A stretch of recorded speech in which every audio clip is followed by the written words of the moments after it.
two tables. It's called a natural join and it's easier to code, but it's not something that I recommend because sometimes it produces unexpected results. But let me quickly show you how it works in case you see it somewhere, so at least you're familiar with it. So back to the previous example, let's select everything from the orders table.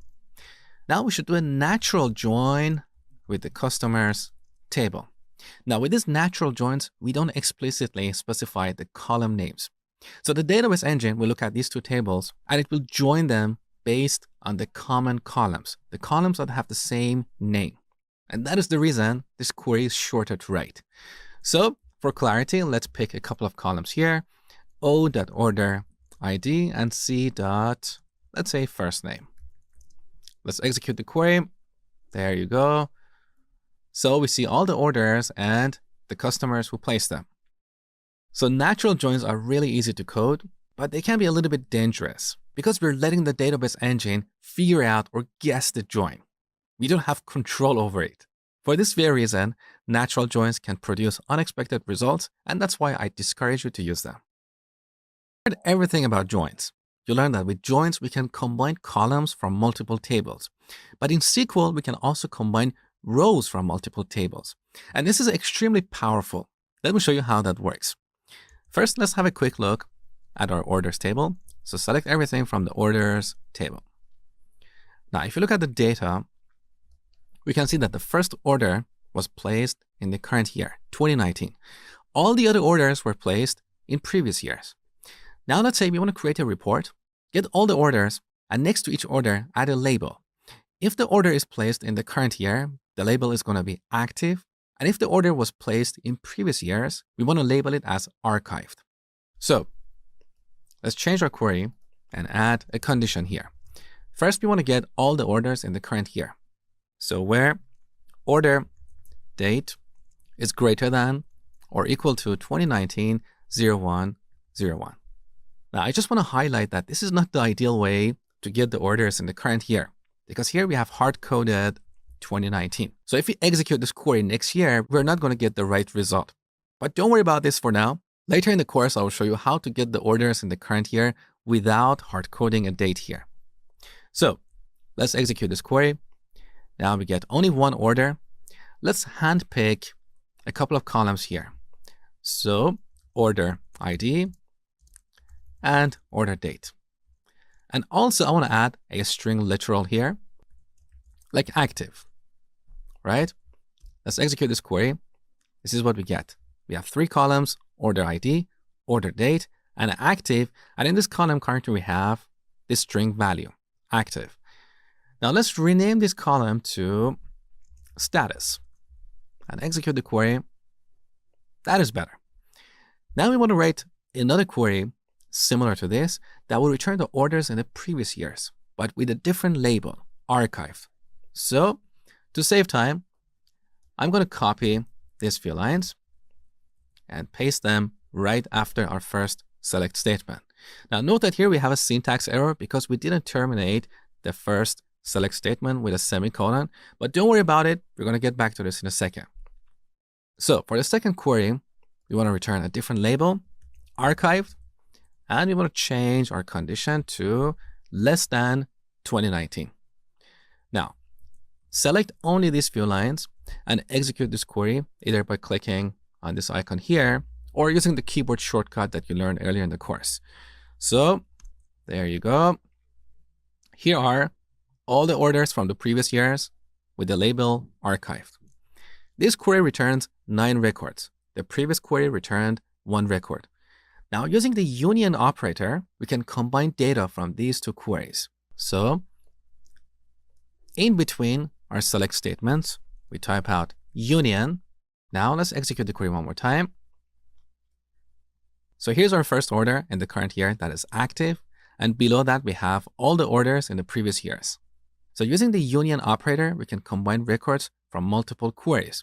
Now, in this example, both our queries are against the same table, but we can also have queries against different tables and then combine the result into one result set. Let me show you another example. So I'm going to delete everything here. Let's select the first name from the customers table, and then we can union that with select the name from the shippers table. Let's execute the query. So in one result set, we can see all the customers and all the shippers. Now, as far as I know, there is no real-world use case for this particular query. But what I want to point out is that with Union, you can combine results from multiple queries. These queries can be against the same table or different tables. In your database, you could have a table like archived orders and another table like orders, and then you could combine all the archived and active orders into one result set. Just remember that the number of columns that each query returns should be equal, otherwise you're going to get an error. For example, let's select the first name and last name from customers, and then union that with the name of shippers. When we execute this query, we'll get an error because the first part of this query returns 2 columns, but the second part returns 1 column. So MySQL doesn't know how to combine these records. And one last thing before we finish this tutorial. If you look at the result here, the name of this column is based on the first query. So the first query returns first name, and that's why this column is called first name. If we change the order of these queries and move this union up here, now let's run this query. As you can see, our column is called name. So whatever we have in the first query is used to determine the name of these columns. Here we can also rename the column to, let's say, full name. There you go.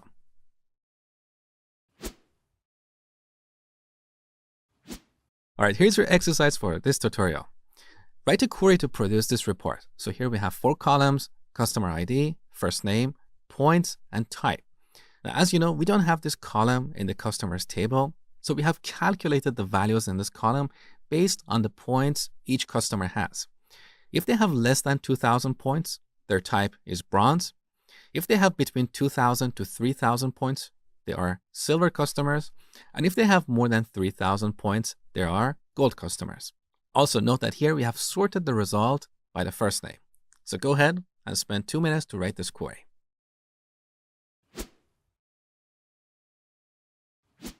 All right, first let's get the bronze customers. So select everything from customers where points is less than 2,000. Now here we want to pick 3 columns: customer ID, first name, and points. And finally, we add a new column with a string literal bronze. Let's run this query and see what we get. So these are all the bronze customers, but the name of this column is bronze. We don't want that. So let's rename this to type. Now this is off the screen, so I'm going to break this up into multiple lines. That makes our query cleaner and easier to read. So there you go. Let's run the query one more time. Now the column is called type. Beautiful. Now we should do a union and repeat this query, but extract the silver customers. So I'm going to paste this query here and then make a couple of changes here. I'm going to replace bronze with silver and change the condition to between 2,000 and 3,000. Let's run our query and see what we get. So we have all the bronze customers first, followed by all the silver customers. So the order of these records are based on our queries. In our first query, we got the bronze customers. That's why they are listed first. But this is not what we want. We want to order the result by the first name of our customers. So let's apply an order by at the end. So order by first name. Now there is one more piece remaining. We should do a union one more time and write a query to get the gold customers. So I'm going to select these few lines and paste them here. Now let's change silver to gold and the condition to points greater than 3,000. And finally, we do an order by. Let's run the query one more time. And here's the end result. Our customers are sorted by their first name. We see all the bronze, silver, and gold customers.